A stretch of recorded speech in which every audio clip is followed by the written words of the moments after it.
जी week opening लेकिन 24,800 को hold करने की पूरी कोशिश जारी है। क्या ट्रेड लेंगे? मैं लूंगा कोलगेट। कोलगेट में एक डिफेंसिव बेट है, 3385 पर ट्रेड कर रहा है, स्टॉप होगा 3360 का, 25 रुपए का। ऑन द अपसाइड जो टारगेट है 3450 के नजर आते हैं, तो कोलगेट यस। 3450 के लिए मौका तेजी का। मानस, आपका ट्रेड? तो देखिए, डॉक्टर रेड्डीज पे हर्षिता जी खरीदारी करने की राय रहेगी। स्टॉक ने 2 दिन पहले ही 10 डे मूविंग एवरेज पे सपोर्ट लिया, कल बाइंग इंटरेस्ट देखने को मिला। और आज भी अगर आप देखें तो जो जो कल का हाई था उसको स्टॉक ने ब्रीच किया है। आई थिंक 6850 का आपको स्टॉप लॉस लगा के एक लॉन्ग साइड ट्रेड लेना है डॉक्टर रेड्डीज में, और टारगेट सेट करने हैं 7050 के। ओके, राजेश सतपुते जी, आपका ट्रेड? वीरेंद्र जी, थोड़ा मार्केट ट्रिकी है, तो मुझे लगता है यहाँ पे अगर आपको कॉल लेना है देन थोड़ा आपको पुल बैक प्ले करना पड़ेगा। तो बर्जर पेंट पे मेरी नजर है, 550 चल रहा है। मेरे हिसाब से एक छोटा स्टॉप लॉस मेंटेन करे दिन के लो का 544 का, और यहाँ पे स्विंग प्ले करे करीबन मुझे लगता है 560 565 तक का एक स्विंग मिलेगा, क्योंकि हम यहाँ पे पुल बैक प्ले कर रहे हैं, तो बाय ऑन डिप की स्ट्रेटेजी रखनी पड़ेगी। तो थोड़ा कॉशियस रह के काम करना है आज। कॉशियस रह के काम करिए। बर्जर पेंट सर, आपने जो स्टॉक पिक किया, देखिए लॉजिक इसके पीछे एक ठीक है, कैलकुलेटेड लॉजिक है, क्योंकि क्रूड फर्दर रिट्रेस हुआ है 551 जरा इसकी प्लेसमेंट देखते हैं। यस, एज ऑफ नाउ ये स्टॉक अपने 10 डेमा को होल्ड करता हुआ वहीं पे ओपन हुआ और उसके बाद एक मूव जनरेट करता हुआ। गुड, अच्छा मूव है इसका।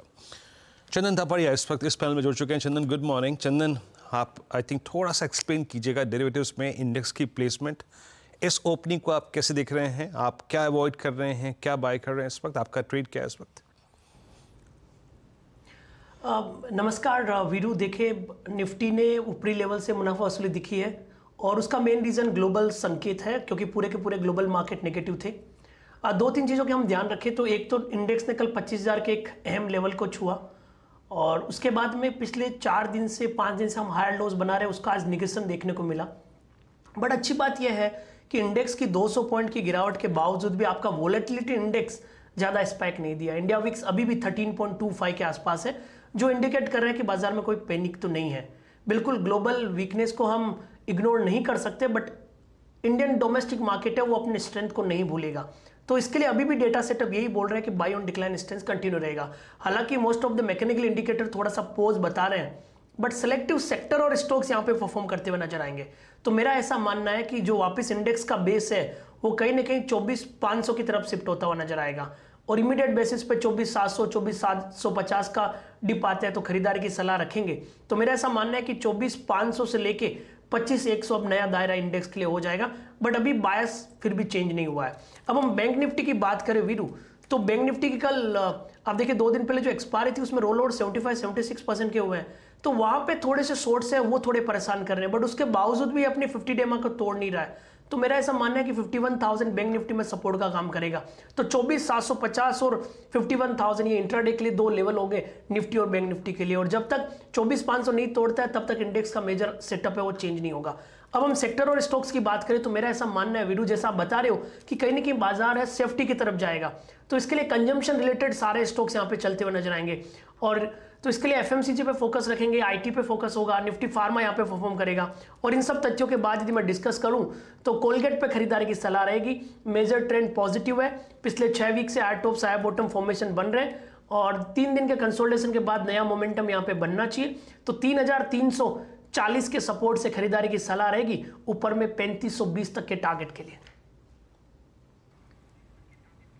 चंदन, मुस्कुराहट अच्छी है, कोलगेट अच्छा लग रहा है, पर दिक्कत का सबब यह है कि ये ले चुके हैं प्रकाश सर, तो अब बताइए कुछ और क्या है? बिल्कुल, आप यदि कोलगेट को इग्नोर करते हैं वीरू, तो आपका फोकस हिंदुस्तान यूनिलीवर पे होना चाहिए, और इनफैक्ट एचयूएल में अच्छा सेटअप बना है। आप देखोगे कि एफएमसीजी कंसोलिडेट हो रहा था, ये सेक्टर ये काउंटर भी कंसोलिडेट हो रहा था, पिछले 7 दिनों का कंसोलिडेशन ब्रेकआउट हो रहा है। मैंने यहाँ पे नोटिस किया था कि 2700 की कॉल में अनवाइंडिंग होना स्टार्ट हो चुका है, और 2 दिन से हायर बेस भी यहाँ पे बने। पिछले लगभग 6 दिनों से ये बार बार 2710 के ऊपर क्लोज देने में ट्राई कर रहा था। कल इसके ऊपर क्लोज हुआ और आज ब्रेकआउट देखने को मिल रहा है लोअर टाइम फ्रेम में। तो मेरे हिसाब से HUL भी यहाँ पे अच्छा परफॉर्म करेगा। 2700 का सपोर्ट रखे, ऊपर में 2850 तक के टारगेट के लिए। तो पूरा FMCG चलेगा, कोलगेट भी चलेगा। HUL में भी मौजूदा लेवल से 3 से 4% का रनअप इमीडिएट बेसिस पे बन सकता है। किसी को ऑप्शन ट्रेड करना है तो एट द मनी स्ट्राइक को ट्रेड कर सकते हो यहाँ पे 2850 तक के मूव को प्ले करने के लिए। ओके, मीनवाइल निफ्टी का पुलबैक अब टफ हो चुका है। इट्स 100 पॉइंट नाउ, 100 पॉइंट का हो गया है।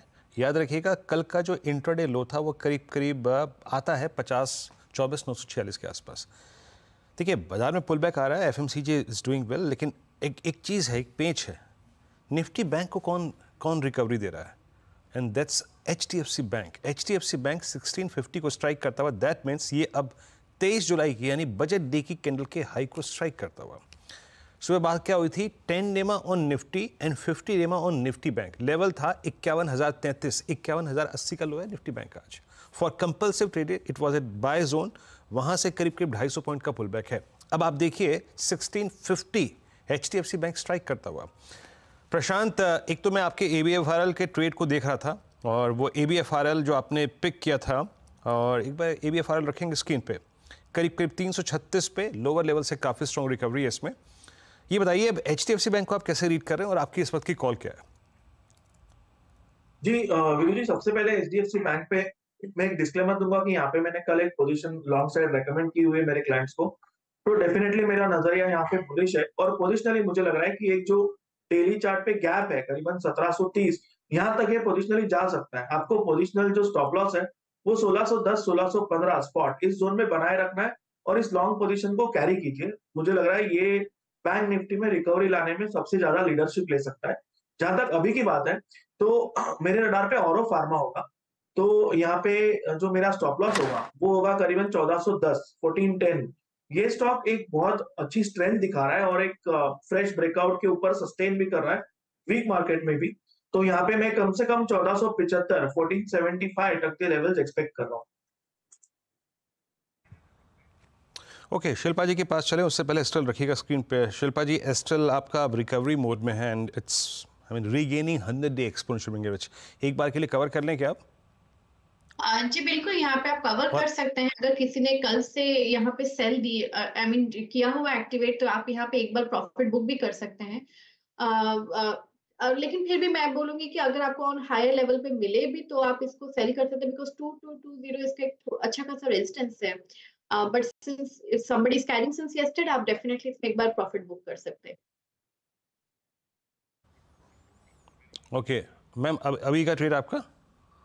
अभी के लिए अगेन एक पुल बैक ट्रेड मैं यूपीएल में जाऊंगी। यूपीएल यहाँ पे एक रेंज में बहुत टाइम से एक प्ले कर रहा है बहुत beautifully. It goes down to 550 548 zones, then upside again 580। तो ये रिस्क रिवॉर्ड बहुत फेवरेबल ट्रेड है। यहाँ पे फ्यूचर्स अभी 554 555 पे है। आप स्टॉप लॉस यहाँ पे 547 का रखिए। टारगेट्स ऑफ 565 से लेके 577 580 के भी आप एक्सपेक्ट कर सकते हैं। अच्छा, अब पार्थिव शाह इस पैनल में जुड़ चुके हैं। मेन बाइल दो चीज़ दिखाइएगा। अच्छा सॉरी, पार्थिव चले गए, धर्मेश जी आ गए हैं। देखिए इस टर्बुलेंस का असर जो है दिमाग पे थोड़ा पड़ता है, इसमें कोई राय नहीं। धर्मेश नमस्कार, कार्यक्रम में स्वागत है।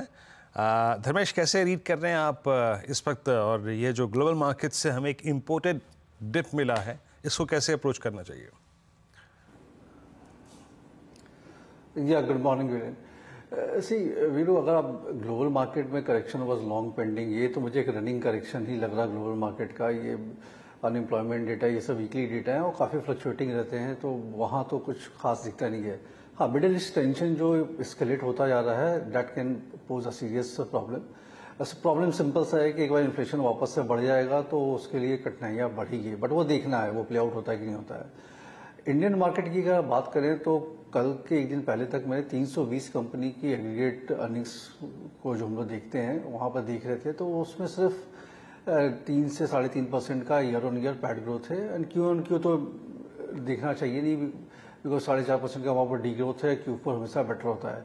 निफ्टी की अर्निंग्स की बात करें तो वो 4% के आसपास का ईयर ऑन ईयर ग्रोथ दिखा रहा है। 33 कंपनी जिन्होंने अर्निंग पोस्ट की है।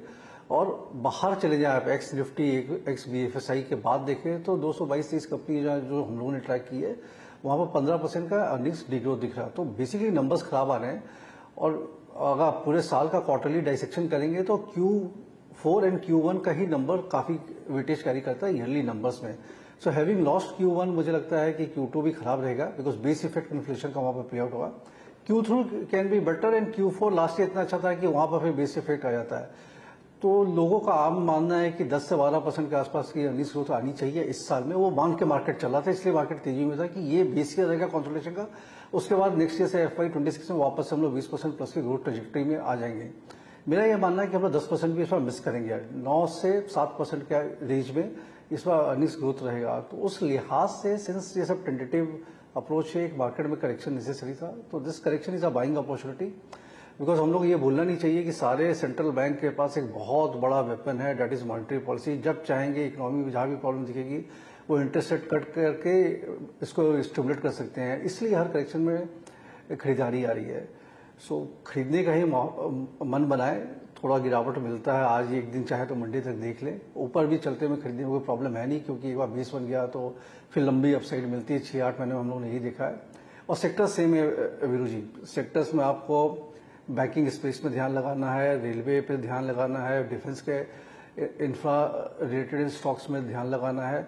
सो यही 4-5 सेक्टर के अंदर आपको खरीदारी करनी है। ऑटोमोबाइल को 1 मिनट के लिए थोड़ा सा प्रॉफिट टेकिंग मोड में रहेगा, सीमेंट प्रॉफिट टेकिंग मोड में रहेगा, तो ये 2 सेक्टर अवॉइड कर रहे हैं। बाकी केस स्पेसिफिक प्लेस मिलते रहेंगे आपको। ओके, तो ये फिलहाल आपके लिए पर्सपेक्टिव। कमेंट्स पर आपकी नजर गई है क्या धर्मेश? क्योंकि मैं ना कमेंट्स ग्लोबल की प्रेजेंटेशन देखकर ही तो अब उलझ गई हूँ, जहां पर कंपनी ने कहा है full year guidance consolidated basis पर या तो 3% घटेगा या फ्लैट रहेगा। अर्निंग्स फ्रॉम जेवी, और अर्निंग्स फ्रॉम जेवी में मेरे ख्याल में इंडिया बिजनेस को आप जोड़कर देखेंगे, डाउन 15 to 12%, तो एक साइजेबल कट देखने को मिल सकता है अर्निंग्स फ्रॉम जेवी में। अब उसमें ब्रेकडाउन देखना पड़ेगा कि इंडिया बिजनेस में कितने प्रेशर का आकलन है। अब खुला ये 8% नीचे और इस समय 6.5% नीचे, लेकिन ये जो लाइन आई है, क्या उस पर कोई इन्फ्लुएंस आपका? देखिए हर्षिता जी, अगर first of all good morning, यहाँ पे जितनी भी इस तरह की कंपनियां, कमिंस है, सीमेंस है, एबीबी है, तो मुझे लगता एक तो वैल्यूएशन पर काफी हायर मल्टीपल्स पर चल रहे थे, और इस ईयर सब कंपनी के साथ एक बेसिक प्रॉब्लम आएगी बेस इफेक्ट का। So I don't think India business में कोई बहुत बड़ा डीग्रोथ आने वाला है। हाँ, ग्रोथ रेट जरूर कम हो सकता है थोड़े समय के लिए, बिकॉज 3-4 महीना तो हम लोगों ने लूज कर रखा है इलेक्शन को लेके, फिर हीटेड समर को लेकर के, अब 4-6 महीने ही आगे रह गए हैं। So Indian business will do well. यहाँ पर थोड़ा करेक्शन मिल रहा है, तो ये जो बास्केट है it's again an opportunity to play out, because fundamentally macro level पर इंडिया के लिए कुछ भी चेंज हुआ नहीं है। चाहे वो बजट के लिहाज से देखें, सारे एक्सपेंडिचर इन्वेस्टमेंट्स चल रहे हैं, और जितने भी कंस्ट्रक्शन है, डेवलपमेंट है, वो सब अपने से चल रहे हैं, चाहे वो मेट्रो रेल का डेवलपमेंट का हो, एयरपोर्ट हो, और ये सारी कंपनियां जो निश प्ले है ये सारे सेक्टर्स में परफॉर्म करती है। पावर सेक्टर का पूरा रिफॉर्म चल रहा है, वहाँ भी जनरेशन कैपेसिटीज बैठाई जा रही हैं। सो मतलब अगर आप वैल्यूएशन को इग्नोर करके चले तो ये सब बाई और डिप्स है, बट इन्वेस्टमेंट बेट है, ट्रेडिंग के लिए इसको बाई नहीं करना चाहिए। ओके, तो ट्रेडिंग के लिए बाय ना